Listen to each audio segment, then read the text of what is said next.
Bonjour à toutes, bonjour à tous, bienvenue dans cette chronique cinéma qui, je l'espère, chaque semaine vous donne envie de sortir et surtout d'aller au cinéma. Cette semaine, je vais vous parler de 3 films, une sortie à faire bien sûr en fin de semaine, mais avant tout, je voudrais quand même rendre un hommage au grand compositeur Vangelis qui nous a quittés le 17 mai dernier. Vangelis, vous le connaissez certainement, puisqu'il a composé plusieurs grandes musiques de films, comme celle par exemple du film Blade Runner, Les Chariots de Feu ou encore Christophe Colomb. Mais ce que l'on sait peut-être moins, c'est que Vangelis est l'auteur, ou plutôt à l'origine de la création du groupe Aphrodite Chasse, qui était notamment avec le guitariste et le chanteur principal Demis Roussos, et c'est bien lui, Vangelis, qui avait créé ce groupe.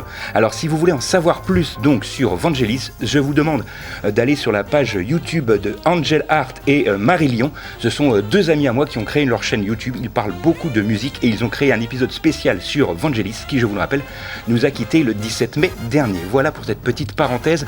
Voici donc mon premier film qui a retenu mon attention cette semaine. Le film s'intitule Homme au bord de la crise de nerfs, et le film est vraiment très drôle. C'est un film de Madame Audrey Dana, avec notamment dans les rôles principaux, et ça fait plaisir de le revoir sur grand écran, Thierry Lhermitte, Ramzy Bedia, François-Xavier Demaison et Marina Hans. Marina Hans d'ailleurs, que vous pouvez retrouver dans la série Mytho, disponible sur Netflix, mais pour l'heure, elle est dans ce film de Audrey Dana, Homme au bord de la crise de nerfs, qui va nous raconter l'histoire de cet homme de 17 à 70 ans. Ils n'ont absolument rien au commun, mis à part un seul point commun, justement, celui d'être au bord de la crise de nerfs. Ils vont donc se retrouver dans un groupe en pleine nature, et ce stage mystérieux, exclusivement réservé aux hommes, donc, est censé faire des miracles. Surprise, et n'est pas des moindres, puisque la première surprise à leur arrivée, c'est que le coach est une femme, et cette femme, vous l'aurez compris, est interprétée par Marina Hans.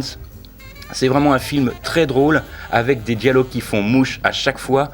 On bascule du rire aux larmes pendant tout le film. Le film donc s'intitule Homme au bord de la crise de nerfs, et il faut savoir que le film a été sélectionné et a fait partie de la sélection officielle de l'Alpe d'Huez en 2021.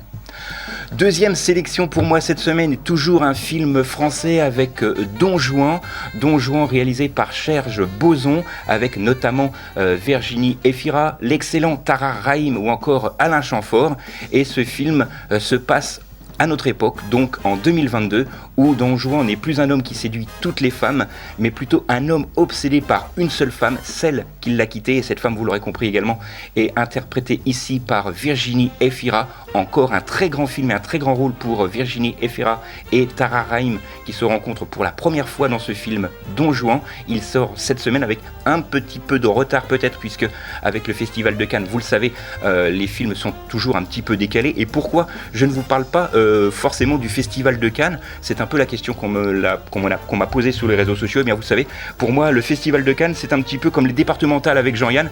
J'aime pas ça du tout, mais on parlera plutôt d'ici quelques semaines, tout simplement du Festival de Deauville. Et à propos du Festival de Deauville, il faut savoir que c'est Arnaud Desplechin qui sera le président. Il va donc succéder à Charlotte Gainsbourg. Et à propos d'Arnaud Desplechin, son film Frères et Sœurs est toujours à l'affiche. Il est en sélection officielle à Cannes.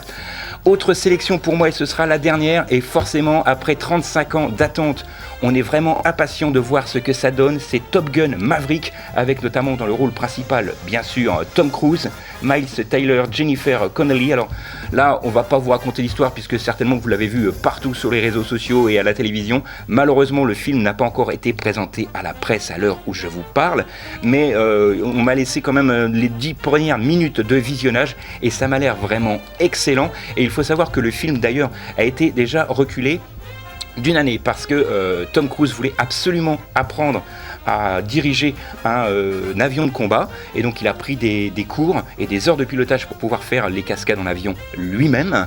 Et il faut savoir également que le premier Top Gun avait donc coûté un budget de 15 millions de dollars, et il en avait rapporté 357, donc vous voyez quand même la culbute. Ça, c'était en 1986, et il faut savoir que, alors je vous ai dit que le premier opus avait coûté 15 millions de dollars, dollars. Et bien celui-ci, il a coûté 140 millions de dollars, soit 125 de plus que son prédécesseur. Fera-t-il autant d'entrées? Ça, c'est à vous de me le dire. On se donne donc rendez-vous d'ici quelques semaines pour faire le bilan.